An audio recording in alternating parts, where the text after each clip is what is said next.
গম পাইছে ইতিমধ্যে হয়তো যে শেহতীয়া মধ্যপ্ৰাচ্যৰ কিছু আপডেট আপোনালোকৰ বাবে লৈ আহিছো যেহেতু মধ্যপ্ৰাচ্যৰ এই যেটো ক্ৰাইসিস যি সংঘাত যিখন যুদ্ধ আমেৰিকা ইজৰাইল এফালে আনফালে ইৰাণ এই যুদ্ধখনে কিন্তু কৰবাত নহয় কৰবাত গোটেই বিশ্বকে প্ৰভাৱিত কৰিছে এছিয়া মহাদেশৰ বিভিন্ন দেশক প্ৰভাৱিত কৰিছে বেছিকৈ হৰমুজ প্ৰণালীৰ কথা ইয়াত আছে শিপিং ৰুটৰ কথা ইয়াত আহি পৰিছে আৰু সমান্তৰালকৈ প্ৰভাৱ পৰিছে আমাৰ দেশ ভাৰততো এতিয়া কি স্থিতিত আছে এই যুদ্ধখন অন্ত পৰিব কেতিয়া সেই প্ৰথম প্ৰশ্নটো আমি সকলোৱে উত্তৰটো জানিবলৈ বিচাৰি আছো কিন্তু আলোচনা হবনে আলোচনাৰ দুৱাৰ মুকলি কৰিবলৈ চেষ্টা কৰি আছে অকনমান যেন ৰৈ দিছে আমেৰিকাই যেন কিবা এটা ইৰানে কক বুলিও কৰবাত ৰৈ আছে কিন্তু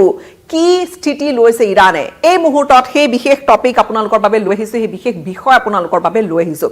ইৰানৰ যদি শেহতীয়া ষ্টেটমেন্ট এটা চাই ষ্টেটমেন্ট বুলি ক'লে হয়তো ভুল হ'ব ইৰানৰ কিছু শীৰ্ষ সোৰ্সৰ পৰা সূত্ৰৰ পৰা যেটো তেওঁলোকে আসলতে খবৰ ওলাইছে তা দাবী কৰা হৈছে যে আলোচনাত বহিব অৰ্থাৎ মেডিয়েশন যেটো কৰিবলৈ চাৰিখন দেশে মেডিয়েশন কৰিবলৈ বিচাৰিছে সৌদি আৰব তুৰস্ক ইজিপ্ত আৰু লগতে পাকিস্তান চাৰিখন দেশে মিলি এটা মধ্যস্থতাকাৰী ভূমিকা এটা লৈ এটা কথা বতৰা দুই ফালৰ পৰা আগবঢ়াই লৈ যাবলৈ বিচাৰিছে কৰবাত এই চাৰি দেশৰ যেটো এটা তেওঁলোকৰ কুচকাৱাজ ইয়াত এটা গ্ৰীন সিগন্যাল হয়তো দিছে কিন্তু শৰ্ত সাপেক্ষে অৰ্থাৎ যুদ্ধবিৰতি আলোচনা যুদ্ধবিৰতি কেতিয়া হ'ব যুদ্ধবিৰতি হ'ব নে নাই শৰ্ত সাপেক্ষেহে ইৰানে দিব সন্মতি দিব যে আলোচনাত হয় আমি বহিম কিয়নো আলোচনাৰ বাবে এখন মজিয়া এখন মেচ তৈয়াৰ কৰি আছে চাৰিখন দেশে মিলিছে কিন্তু ইৰান হে মেজত বহিব নে নবহে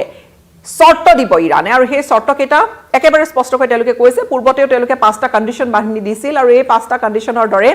প্ৰথম যেটো শৰ্ত ইৰানে দিছে সেই শৰ্তটো এনেকুৱা যে ইমিডিয়েটলি আমেৰিকা ইজৰাইলে এই যিবোৰ আক্ৰমণ কৰি আছে অভিযান চলাইছে সেই অভিযান বন্ধ কৰিব লাগিব এতিয়া চাবলৈ গলে গোটেই বিশ্বতে আসলতে এয়া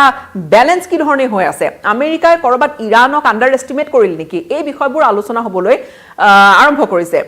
হৰমুজ প্ৰণালী ইৰানে কব্জা কৰি বা তাত নিজৰ দখল সাব্যস্ত কৰি তাত নিজৰ অধিকাৰ সাব্যস্ত কৰি যেটো এটা নিজৰ সবল স্থিতি বৰ্তাই ৰাখিছে ইৰানে তাৰ পৰা কিন্তু কৰবাত নহয় কৰবাত ডোনাল্ড ট্ৰাম্পেও হয়তো এই ধৰণৰ স্থিতি লবলগীয়া হৈছে নেকি যে আলোচনাৰ বাট মুকলি আছে বা সেই যেটো প্ৰস্তাৱ দিছিলে আগবঢ়াই যে 15 দফীয়া এক প্ৰস্তাৱ পিস প্ৰপোজাল সিজফায়াৰ এগ্ৰিমেন্টৰ বাবে 15টা প্ৰপোজাল তেনেকুৱা আমেৰিকাই কৰিবলৈ বাধ্য হৈছে নেকি বহু ভূ ৰাজনৈতিক বিশেষজ্ঞই তেনেকৈ ক'বলৈ বিচাৰে তেনেকৈও চৰ্চা হৈছে বহু ধৰণে যে আমেৰিকাই কৰবাত ইৰানৰ আগত অৱশেষত কিয়নো যুদ্ধৰ এক্সিট প্ল্যান কি আলোচনাটো সেই পূৰ্বতে হৈছিল যে ডোনাল্ড ট্ৰাম্পে কি লক্ষ্য লৈ ইৰানত আক্ৰমণ কৰিছে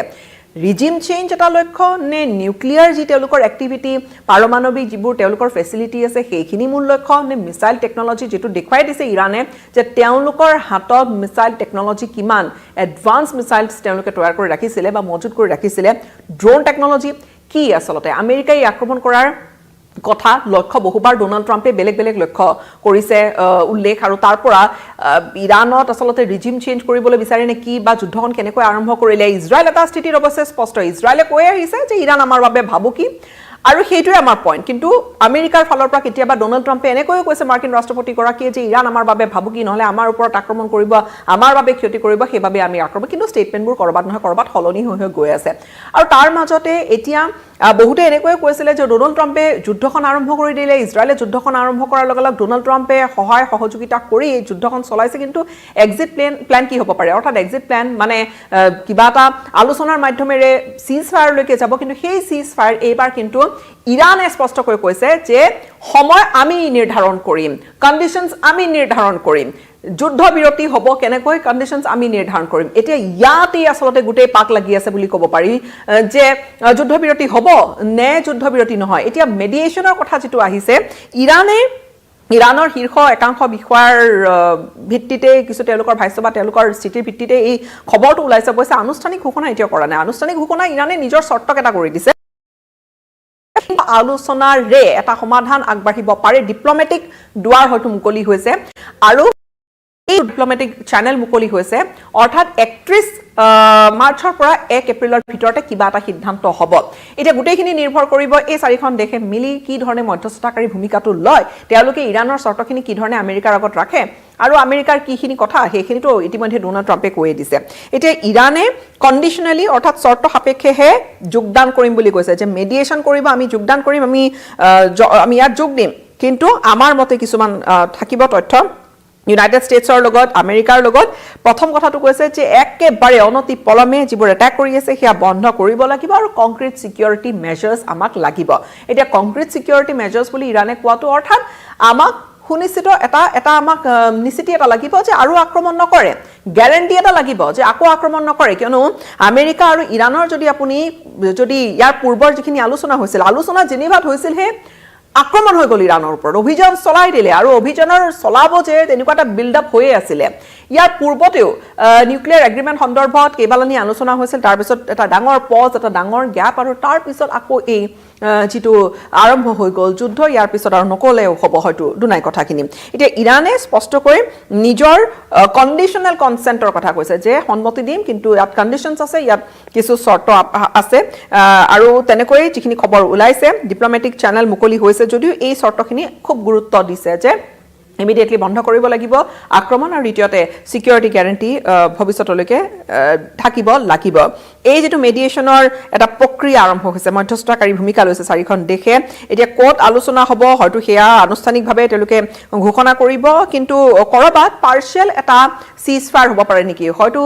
কিছুদিনীয়া এটা যুদ্ধ বিৰতি বা এটা পাৰ্শিয়াল ষ্টপ কিন্তু কিবা এটা হ'ব পাৰে আৰু গোটেইখিনি কথা নিৰ্ভৰ কৰিব এতিয়া আমেৰিকাই কি কয় সেইখিনিৰ ওপৰতো বা এই চাৰিখন দেশে মিলি কি ধৰণে কথা বতৰাখিনি আগবঢ়াই লৈ যায় কিয়নো যুদ্ধ কৰবাত নহয় কৰবাত আচলতে গোটেই বিশ্বকে প্ৰভাৱিত কৰিছে ইয়াৰ মাজতে তেহৰানৰ ফালৰ পৰা সিকিউৰিটি গ্যাৰান্টি যি বিচৰা হৈছে যে আলোচনাৰ পূৰ্বে সেই গ্যাৰান্টিটো লাগিব আলোচনাত বহিব কিন্তু তাৰ পূৰ্বেই গ্যাৰান্টিটো লাগিব যে প্ৰথম কথা একেবাৰে এটাকবোৰ বন্ধ হ'ব লাগিব আৰু দ্বিতীয়তে ভৱিষ্যতলৈকে আৰু এই আলোচনা চলি থকাৰ মাজতে পুনৰ আকৌ কৰবাত গৈ কোনোবা তেওঁলোকৰ ঘাটিক টাৰ্গেট কৰি ললে তেনেকুৱা হ'বলৈ নোৱাৰিব তেনেকুৱা যদি সন্মতি দিয়ে তেনেহলে তেওঁলোকে এই আলোচনাৰ মেজত বহিবলৈ সক্ষম হ'ব আৰু কেৱল আমেৰিকা বুলিয়ে নহয় ইজৰাইলকো ইয়াত কৈছে যে ইজৰাইলৰ মিলিটাৰী একচন বন্ধ কৰিব লাগিব আৰু সেইখিনি গ্যাৰান্টি বিচাৰিছে আসলতে ইৰানে এই দেশকেইখনৰ পৰা যেনে সৌদি আৰবৰ পৰা বিচাৰিছে ইজিপ্তৰ পৰা পাকিস্তানৰ পৰা তুৰস্কৰ পৰা বিচাৰিছে কিয়নো এই কেইখন দেশে আসলতে তেহৰানৰ কথাখিনি আমেৰিকালৈ লৈ যোৱা বা এটা মধ্যস্থতাকাৰী ভূমিকা এটা ল'বলৈ যত্ন কৰিছে আৰু চাবলৈ গ'লে ইছলামাবাদৰ এটা আলোচনা হোৱাৰ কথাও মাজতে ওলাইছিল অৱশ্যে পাকিস্তানে নিজৰ ভাবমূৰ্তি অকনমান ইমেজ অকনমান মেকঅভাৰ কৰিবলৈ চেষ্টা কৰি আছে মেডিয়েটৰৰ ভূমিকা লৈছে ইয়াত কিছু দেখা গৈছে তৎপৰতাও সুবুৰীয়া দেশখনৰ প্ৰধানমন্ত্ৰী গৰাকীৰ সেইখিনি বাৰু আঁতৰাই থলো কিন্তু ফোন কল হৈছে আৰু সমান্তৰালকৈ এনেকৈ চাবলৈ গ'লে কেইবাগৰাকীও ইৰানৰ শীৰ্ষ নেতাৰ সৈতে দেশকেইখনৰ নেতাসকলে কথা পাতিছে ৰাষ্ট্ৰপতিৰ সৈতে পাতিছে বা জাৰাকচি যিগৰাকী হৈছে ফৰেন মিনিষ্টাৰ তেওঁৰ সৈতে পাতিছে আৰু এনেকৈ কিমান দূৰলৈ আগবাঢ়িব ডিএস্কেলেট হ'বনে বিষয়টো বহুখিনি আসলতে আগন্তুক 24 ঘণ্টামানৰ ভিতৰতে নিৰ্ধাৰণ হ'ব এতিয়া ফ্ৰেমৱৰ্ক কি হ'ব ডিএস্কেলেশন কৰিবলৈ এই যুদ্ধবিৰতি কৰিবলৈ মূল যেটো পৰিকাঠামো কেনেকুৱা হ'ব সেয়া এটা খুব ডাঙৰ বিষয় এটা আৰু ইতিমধ্যে তুৰস্কৰ যিগৰাকী বিদেশ মন্ত্ৰী হাকান ফিদান তেওঁ কৈছে যে এই যেটো আলোচনা এই আলোচনাই ইভালুৱেট কৰিব এই যুদ্ধখনৰ গোটেই ট্ৰেজেক্টৰীটো গোটেই যুদ্ধখনৰ বিষয়টো আলোচনা কৰিব যাতে ফাৰ্ডাৰ আৰু ভৱিষ্যতলৈকে আৰু যাতে ইয়াকো এস্কেলেশন নহয় এতিয়া আহিছো এই দুটা তাৰিখৰ প্ৰসংগলৈ কিবা কৰিব প্ৰথমতে কৈছিল এপ্ৰিলৰ 1 বা 31 তাৰিখ আসলতে 31 মাৰ্চ আৰু 7 এপ্ৰিলৰ ভিতৰত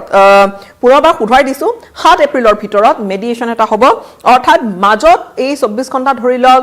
বা 24 ঘণ্টাৰ অকনমান বেছি সময় ধৰি লওক আৰু তাৰ পিছত 31 মাৰ্চৰ পৰা মূল এই কামকাজখিনি আৰম্ভ হ'ব 31 মাৰ্চৰ পৰা 7 এপ্ৰিললৈকে কিমান প্ৰগ্ৰেছ দেখা যাব কিয়া বহুখিনি নিৰ্ভৰ কৰিব যে যুদ্ধবিৰতি হসাকৈ হ'ব নে নাই এতিয়া যুদ্ধবিৰতি হওক বুলি সকলো আশা কৰিছে কিন্তু তাৰ মাজতে যদি আমেৰিকাৰ আক্ৰমণো অব্যাহত থাকে আৰু ইৰানৰ নিজৰ স্থিতিত ইৰানে এবাৰ কৈ দিছে যে আমি যি কথা কম আমাৰ মতে চৰ্তবোৰ হ'ব লাগিব আমি ডিসাইড কৰিম খুব সবল এটা স্থিতি ইৰানে লৈছে আগন্তুক 24 ঘণ্টা খুবই গুৰুত্বপূৰ্ণ